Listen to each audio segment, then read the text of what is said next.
Oh, get out and enjoy. We have blue skies over the valley for now, but even before this night is done, there will be changes. I almost forgot it's Shields Weather Kid night, and I have a dandy to introduce you to. It's Brook Carlson. Brook, step out here and tell us about yourself. Now, you are 9 years old? You are You're 8 years old? Well, and you're not 9? No. Oh, okay, I've got that mixed up. And then you're from Grand Forks? Mm-hmm. And you are a second grader? Yeah. And what's your favorite subject? My favorite subject is science. You like science? Well, I like science. We're going to get along good. Now, tell me, is there somebody out there you wanted to say hi to? I want to say hi to my family and my class. Well, you better give them a big wave. Give them another wave, and let's talk weather, shall we? What kind of weather is it out there? What kind of equipment might you need to make sure that you're well equipped for the weather tonight? You will need sunglasses. Maybe some sunglasses. Go ahead and put those on. All right, sunglasses are good. It's always good to be prepared. Brooke, very good. Oh, all right, ham. Ham sounds good for dinner. Here, hand me those glasses. Let's have you look at the weather map. Step over here, Brooke, if you don't mind, and tell us about that weather outside right now in Fargo. What's the temperature? 68 degrees. Wonderful. And the wind, is it real windy out there right now? No. No. In the north and west, 5 miles per hour. Good job. You do like science. How about in the hometown, Grand Forks? Does it look cloudy or sunny outside? And what are the conditions? It's 65 in Grand Forks, and west, south, and west, it's 6 miles per hour. So that's not very windy either. Why don't you step back towards Hutch just a little bit, and I'm going to have you point out what's going on the radar right now. What is all this stuff? It's rain. Okay, now we have areas of green rain. We have areas of yellow rain. What's the difference? Yellow rain is heavy rain. Okay, even a couple of thunderbolts out there near Devil's Lake and north of Langdon this evening. This is moving into the valley, and this evening you're going to need something to stay dry. What might you bring to stay dry, Brooke? An umbrella would be a good idea, and these are moving at 30 miles per hour, so it's going to be a little over an hour before they reach the Red River Valley in both Grand Forks and near Fargo. Here's your hour-by-hour forecast. Let's talk about what goes on. The green rain moves into the valley by 7 o'clock tonight.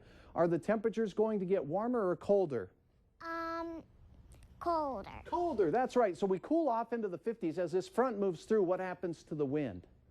It will move. It will move. The air will be moving, and that is what we call wind. And it'll be moving up to 34 miles per hour with rain swirling through overnight. I pause this at 5:20. Do you get up at 5:20 in the morning? No. No, I didn't think so. But if you happen to be up at 5:20 in the morning, that's when we'll have the best chance of rain, as temperatures will be warm enough for rain. But look at cold air coming. It moves in. And what does rain change to when it gets too cold, Brooke? It changes to snow. Right. Where is a town that might be getting snow when they're getting up and heading to work at 7 o'clock in the morning? Fergus Falls. Fergus Falls, Lakes Country, and it could mix in at times in places like Grand Forks and Roseau County as well. As we go through the afternoon, does tomorrow's temperatures look hot? It looks kind of cold. Yeah, unhot for sure. Winds gusting to 40, maybe 50 miles per hour. So hold on to your hat, Brooke. It's going to be windy. It's going to be cold. Good job.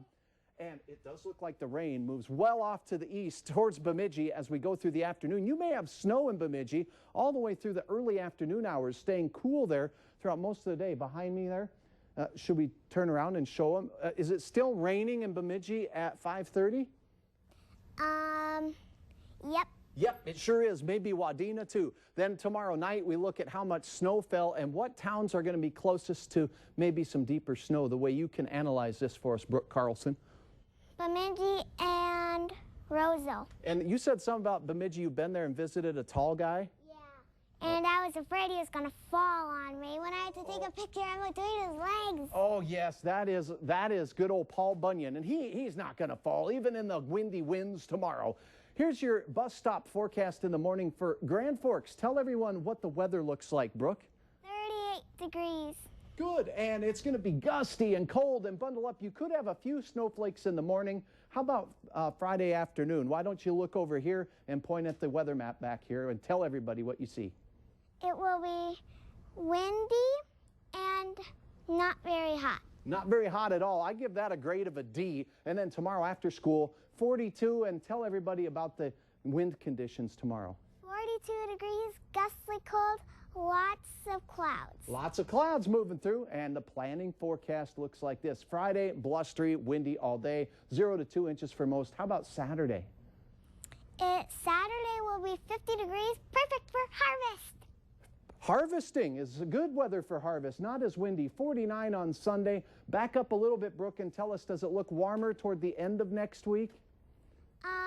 It looks kind of warmer, maybe a little past the 50s. 68 degrees is the warmest it will go on Thursday. All right, Brooke, you did awesome. Turn around and step back over here. And I got to tell you, you did an outstanding job, and I can tell you love science out there.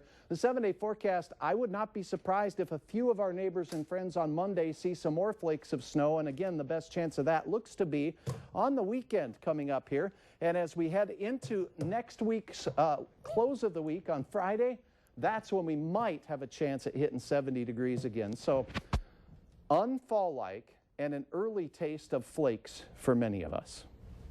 What do you think? Shovel trouble? Shovel trouble! Yeah, trouble. I think shovel shenanigans at the very least. Yes, at the nice very least. job, Brooke. Good Thanks job, for Brooke. coming You did down. great. Don't forget to bring your shovels! All right. Thank you so much, Brooke. You did a great job.